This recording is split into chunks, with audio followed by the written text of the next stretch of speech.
الحمد لله رب العالمين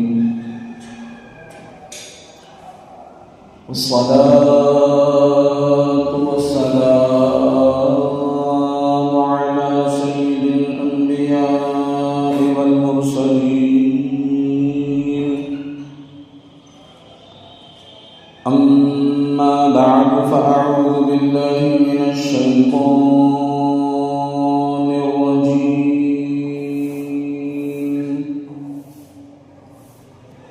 بسم الله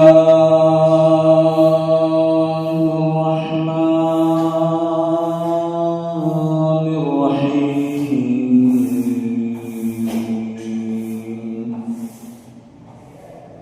لن ينال الله لحومهما ولا دماؤها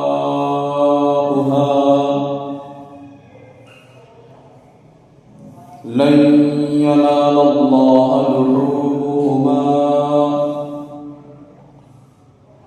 لحومها ولا دماؤها ولكن يناله التقوى منكم صدق الله العلي العظيم.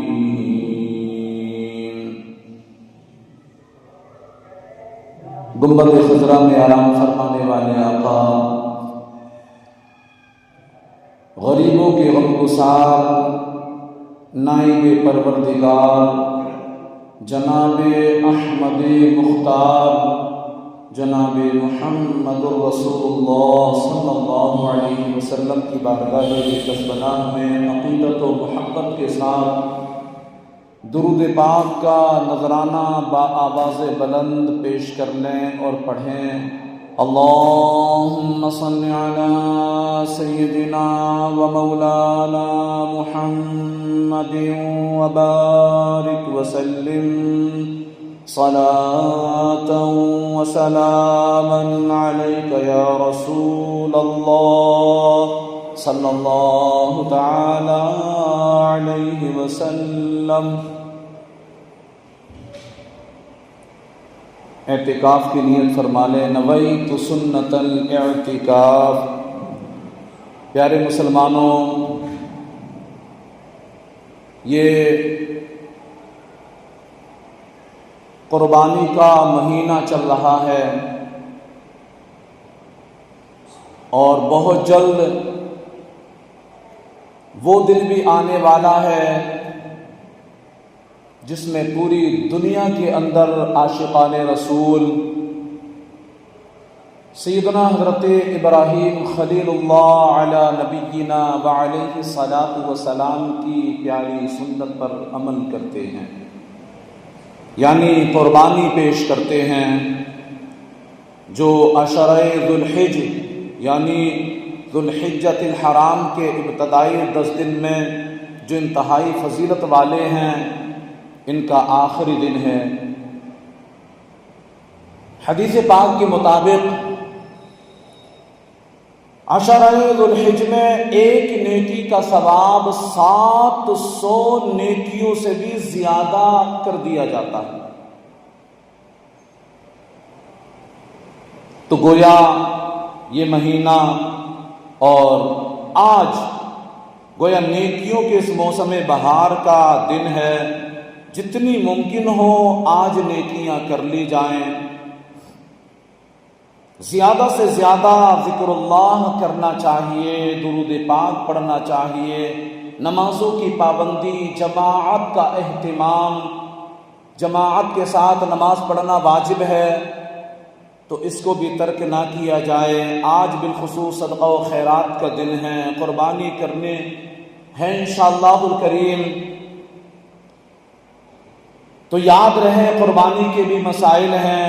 قربانی کا گوشت غریبوں تک پہنچانا ہے جب قربانی کرنی ہے تو، اور پھر عید کے دن مہمانوں کا آنا جانا لگا ہوتا ہے،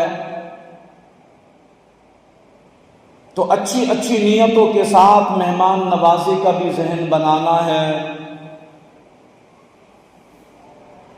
ان کا حال احوال پوچھنا ہے، غرض کے کوشش کر کے زیادہ سے زیادہ نیکیاں کمانا ہے۔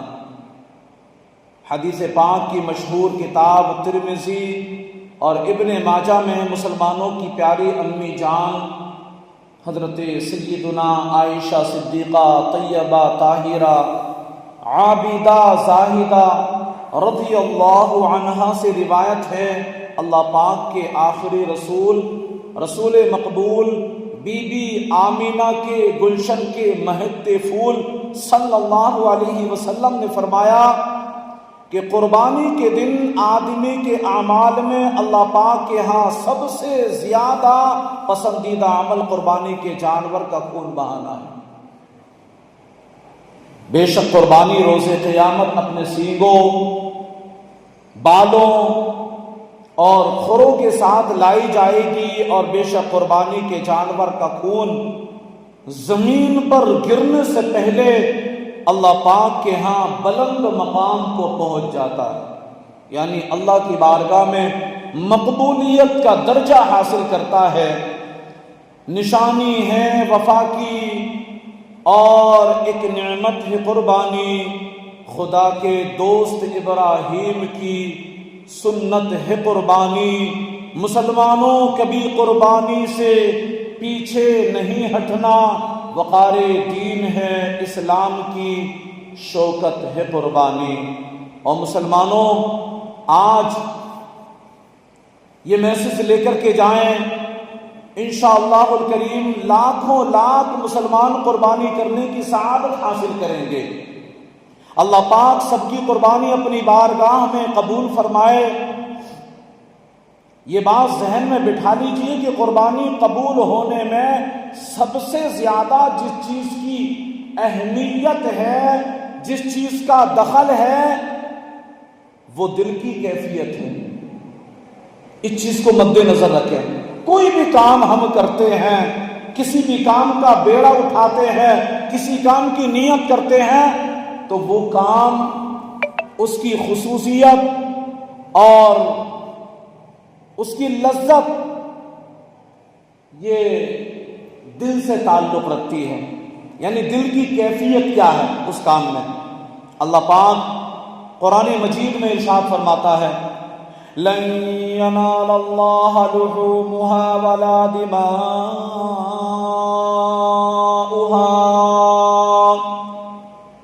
ولكن يناله التقوى منكم۔ اللہ کے ہاں ہرگز نہ ان کے گوشت پہنچتے ہیں، نہ ان کے خون پہنچتے ہیں، البتہ تمہاری طرف سے پرہیزگاری اس کی بارگاہ تک پہنچتی ہے۔ تفسیر صراط الجنان میں ہے،